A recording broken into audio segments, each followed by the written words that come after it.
Penyelidikan kecelakaan bus Putra Fajar berlanjut dengan permintaan keterangan seorang mekanik bernama Yadi. Yadi mengakui dengan singkat bahwa pihaknya diminta membantu memperbaiki rem bus Putra Fajar di kawasan Tangkuban Perahu. Tangkuban Perahu, ada ceknya waktu Tangkuban Perahu memang mobil sudah ada keluhan. Jadi keluhannya minta di setel rem aja, udah. Di setel rem aja. Keterangan mekanik Yadi itu senada dengan penjelasan sopir bus Putra Fajar ketika dikonfirmasi pada hari Minggu. Sadira yang saat itu dalam perawatan mengatakan, usai rem disetel ulang, sopir memberanikan meneruskan perjalanan. Tapi Sadira mengakui kondisi rem kembali bermasalah ketika berada di perempatan Ciater. Saat itu saya sudah perbaiki, dari atas juga sudah setel rem gitu. Sudah perbaiki, sudah semua, saya sampai manggil montir, ya kan. Udah dicek yang montir aman, ya saya lanjutkan gitu. Benar. Tiap minggu pun saya kemarin, bukannya saya tidak tahu situasi jalan, ya kan. Cuma ya berhubung emang pada saat itu rem hilang angin, nah itulah saya sudah mulai nyari penyelamat gitu kan. Bus Putra Fajar diduga sudah tidak laik sebagai bus pariwisata, dilihat dari usianya yang disebut-sebut lebih dari 15 tahun. Izin bus ini juga diduga sudah kedaluarsa sejak Desember 2023. Selain itu, bus diduga mengalami perombakan dari dek biasa menjadi dek tinggi, di mana perubahan fisik bus sedang menjadi perhatian KNKT. Kebocoran itu baik itu oli maupun kebocoran dari gas atau angin yang keluar. Ini kendaraan tahun 2006. Ganti sasis atau gimana Pak? Iya, ini sudah melaksanakan uji gear, tetapi batas waktu ujinya sudah lewat. Ya, batas uji ini tanggal 6 Desember 2023. Sudah habis? Ya, sudah habis masa berlakunya.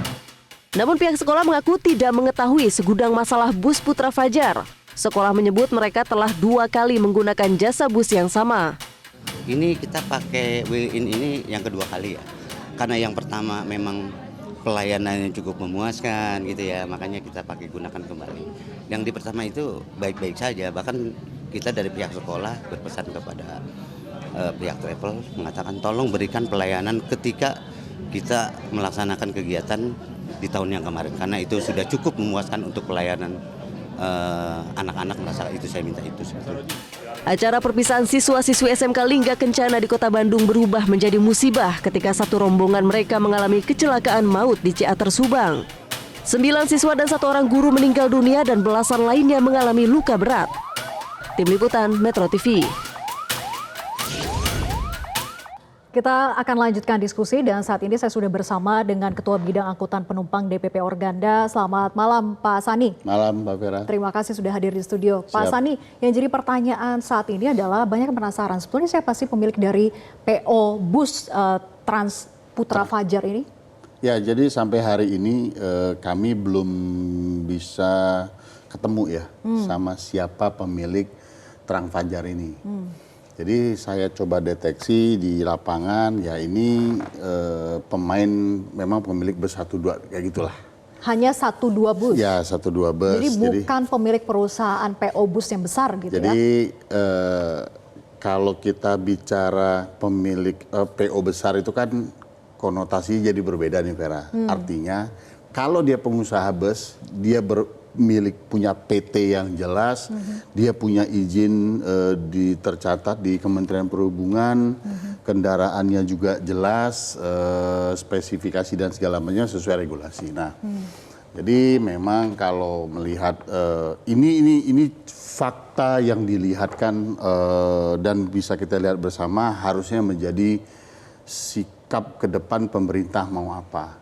Karena yang seperti ini banyak sekali. Nah, saya paham pemerintah sendiri cukup pusing dengan mengakomodir, bukan mengakomodir, untuk menyikapi hal yang begini. Nah, tentu yang di beberapa kesempatan lalu saya bilang, ini harus diselesaikan bersama. Bukan hanya satu institusi yang ditumpukan ke Kementerian Perhubungan saja dianggap perhubungan yang punya tanggung jawab, tapi semua stakeholders yang terkait itu harus terlibat di sini. Pertanyaan sederhana saya, artinya bahwa PO bus ini tidak terdaftar? Tidak. Jelas ini ilegal? nama PO di dinding busnya kan jelas Terang Fajar. STNK-nya kalau kita cek di plat nomornya jelas PT Jaya Guna HG. Itu saja udah nggak jelas. Jadi antara ya akte kelahiran sama bukan KTP Kepemilikan ya. busnya. Ya, ini udah nggak jelas. Nah, jadi tadi siang saya dikonfirmasi oleh Jaya Guna HG. Udah ditemui oleh bukan utusan, tim dari Pak Dirjen, perintah langsung untuk ke Wonogiri, ketemu, telepon saya.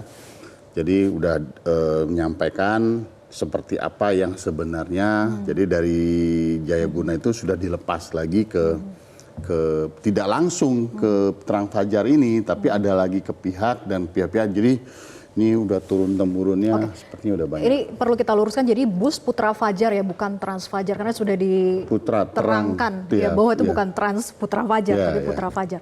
Oke, jadi memang banyak dilihat oleh Organda dan ini menjadi concern juga begitu ya. Betul. Banyak pemain-pemain kecil yang ini hanya menggunakan 1-2 bus saja tapi bisa melakukan pembukaan jasa pariwisata seperti itu.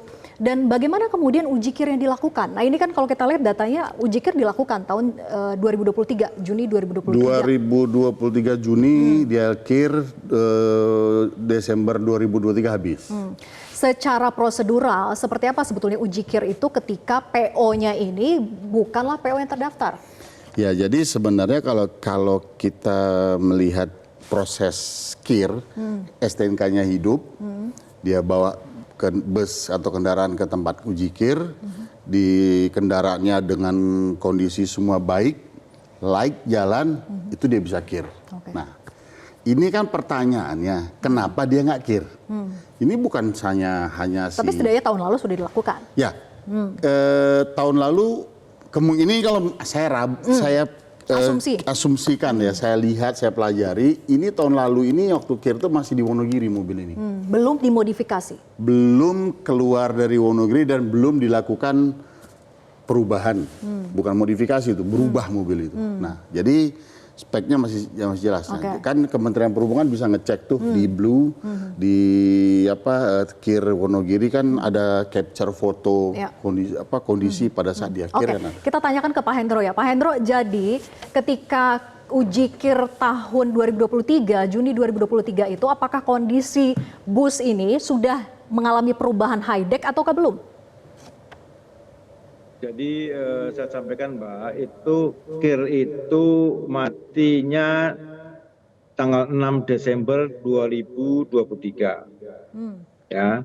Dan perubahan rancang bangun itu terjadi pada bulan Januari 2024.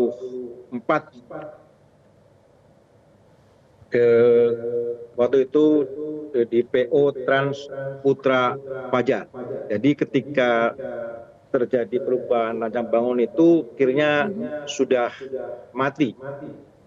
Itu yang terjadi. Jadi bis ini perpindahannya cepat sekali yang saya sampaikan tadi, 2022 sampai 2024 itu 5 kali perpindahan.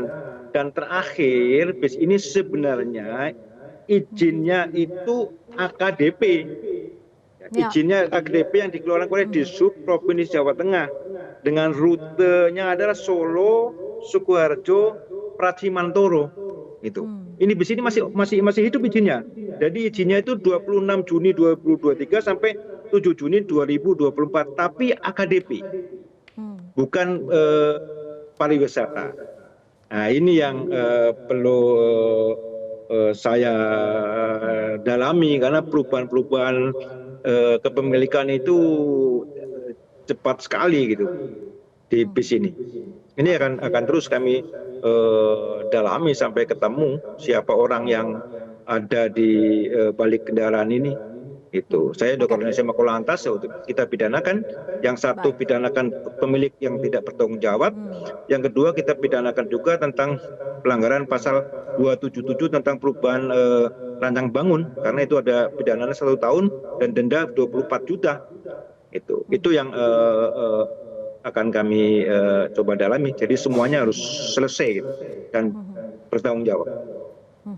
Oke, saya ke Kompolnas, Pak Puji. Jadi siapa sih yang harusnya mengawasi? Apakah memang hanya Kemenhub saja terkait dengan bus-bus nakal ini? Ternyata ini adalah PO bus yang hanya miliki 1-2 saja begitu, bahkan tidak terdaftar. Ya, kalau kita katakan siapa yang mesti bertanggung jawab, ya semua bertanggung jawab, dan siapa yang untuk mengawasi, semua juga mengawasi. Tapi dari sisi bagaimana untuk bisa dia bertanggung jawab dan kemudian bisa mengantisipasi supaya tidak timbul terjadi hal yang negatif dalam hal ini kecelakaan, ya. Yang pertama adalah memang pemilik sendiri perusahaan, ya.